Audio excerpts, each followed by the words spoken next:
𝑴𝒓 Advanced Global Study, 𝑴𝒓 Advanced Global Study. Okay, so hi everyone, my name's Derek. First, I just want to say that this advice is general in nature because I'm speaking to a large group of people.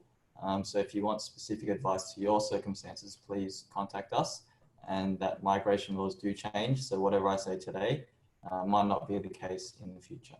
Queensland 190, okay, so it's a permanent visa, so it's cost effective and it's fast, okay. You can live, work and study anywhere in Queensland, which is good because Queensland is obviously a very, highly populated, highly developed economy. So, if you're going by the study stream, you've got different universities, more courses to look at. If you're going to the work stream, you've got more employment options. Okay, and there's also a pathway for PhD graduates. Okay, and you don't even need a job offer. You just finish your PhD, and you've met the requirements for that stream. Okay, a few considerations with Queensland. For the graduate stream, they only accept postgraduate qualifications. Okay, so only masters and PhDs, not even bachelors. Okay, so be careful with that. Okay, with the work stream, they also want full-time experience like Tasmania in your nominated occupation. So there's no flexibility there. Okay, you can't do 20 hours a week. You can't work in a different occupation. Okay, and in Queensland, sometimes the 190 program closes quite early. Okay, so this year, all the spaces got taken up by November 2019 because it's quite popular, and if you're considering moving here, you got to think, it might close early and then you might need to get the next year, or you might need to look at 491. But then with 491, then you need to move out of Queensland into a regional area because Queensland's a bit different like that. Okay. So the standard requirements is that you need to be below 45, you need competent English, you need 65 points, and you need skills assessment in your occupation. Okay. Now, for the graduate stream, as I said, you need a postgraduate qualification in Queensland, and you need to study that while living in Queensland. Okay, masters or PhD only. And then if you studied a master's, you need the field you study in must be on Queensland's list. Okay, and Queensland, you can see that on their website. Okay, and some occupations, so some fields, they have extra requirements. So they say if you choose this one, you need 70 points, not 60 points. You need higher English or something. Okay, and then even after you study, your masters in Queensland, you still need a job offer, and you need full-time employment in Queensland. Okay, so that is pretty tough. Okay, normally they separate work or study, but Queensland, they want study and work. Okay, and they only want masters. That is pretty hard. Okay, if you study a PhD, you have a bigger list. You can use immigration's list, okay, which is a really big list, and you don't need any job. You just finish your PhD, you've met the requirements to apply for nomination.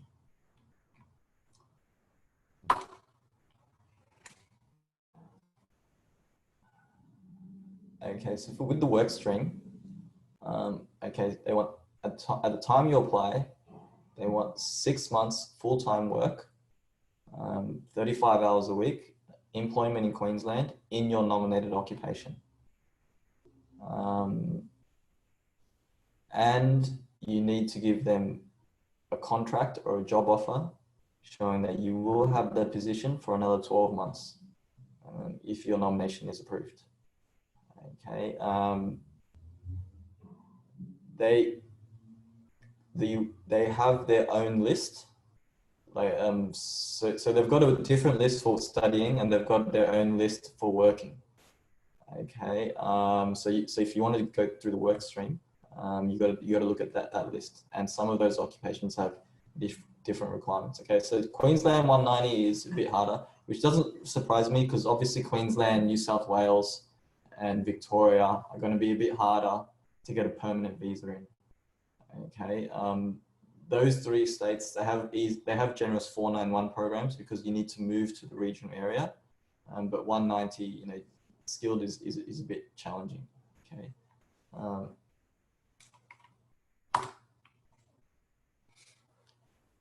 Okay. Now onto the 491 visa. So same thing, 5-year visa, pathway to PR. You can live, work, and study in regional Queensland. Okay, not in metropolitan Queensland.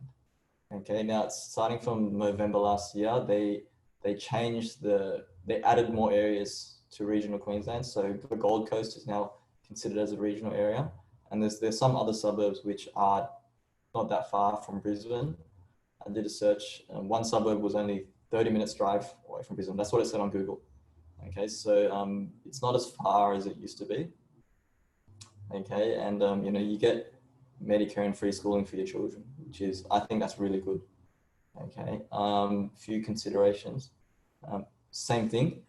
If you want to do the graduate stream under 491, they'll still only accept a postgraduate qualification.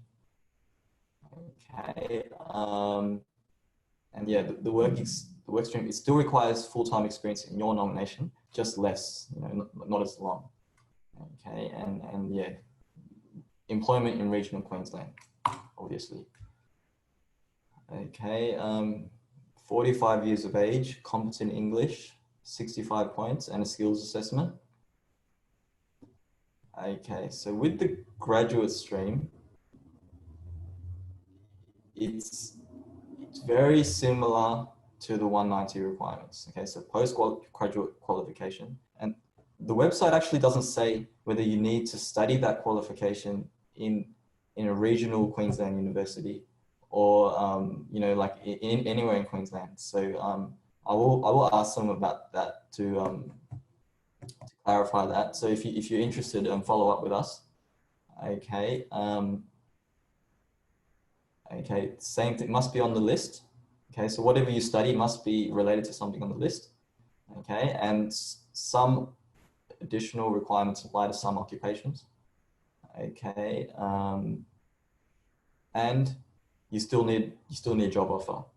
Okay, now the website doesn't say whether the job offer needs to be in regional Queensland or you know, anywhere in Queensland, but I know it has to be in regional Queensland because once you're on the 491 visa, you have to live and work in a regional area. Okay, so that I can say that. Okay, and with the PhD, you can choose any occupation, and you don't need a job offer unless you're doing university lecturer. Okay.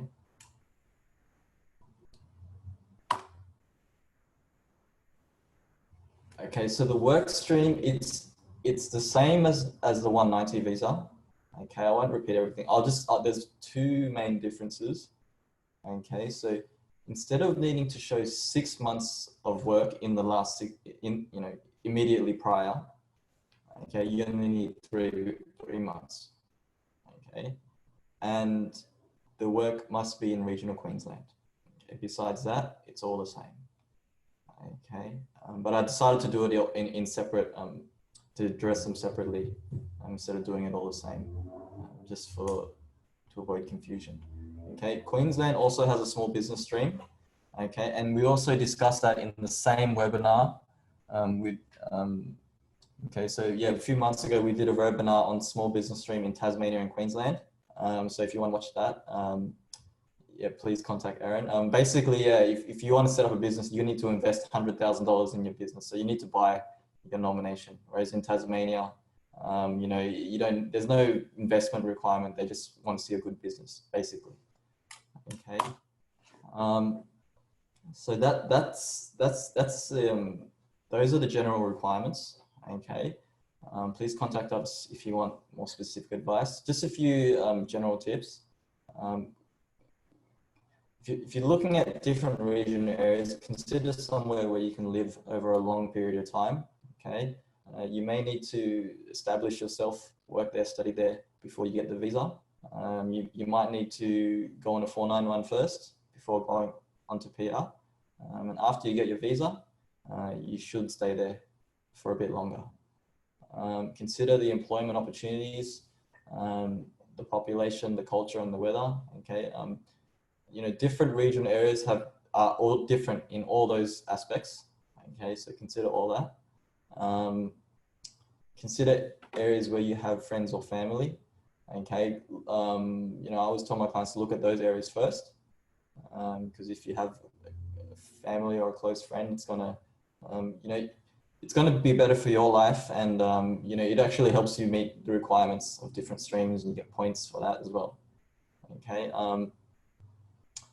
Which states and territories have your occupation on their list? Okay, because it's so complicated, an effective way to just know which states you should look at is just check the list. Okay, if it's not on the list, then remove it and just focus on the areas where your occupation is on the list. Keeping in mind that sometimes you might have different occupation. You might have your experience as an accountant, but you might have some experience as a chef.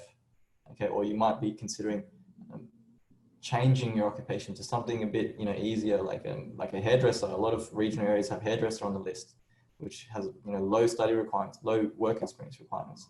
So keep that in mind. And think, do you have a chance at 190, or should you work towards 491? Okay, so this is important in Queensland.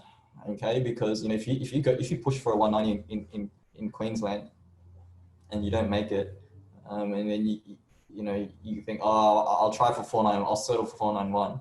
You need to then move to a regional area and start working again and stuff. So you need to sort of start over. Okay, whereas let's say in Tasmania, if you're in Perth, if you didn't make a 190, you still got a good 491 application. Okay, so, and always think how many points is enough. Okay, like I said, all nominations are competitively assessed, and points is a main factor. Okay, so I have requested immigration.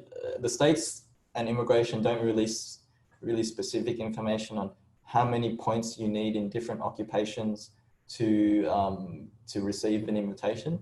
So I've requested that through Freedom of Information. I've asked them for all of it.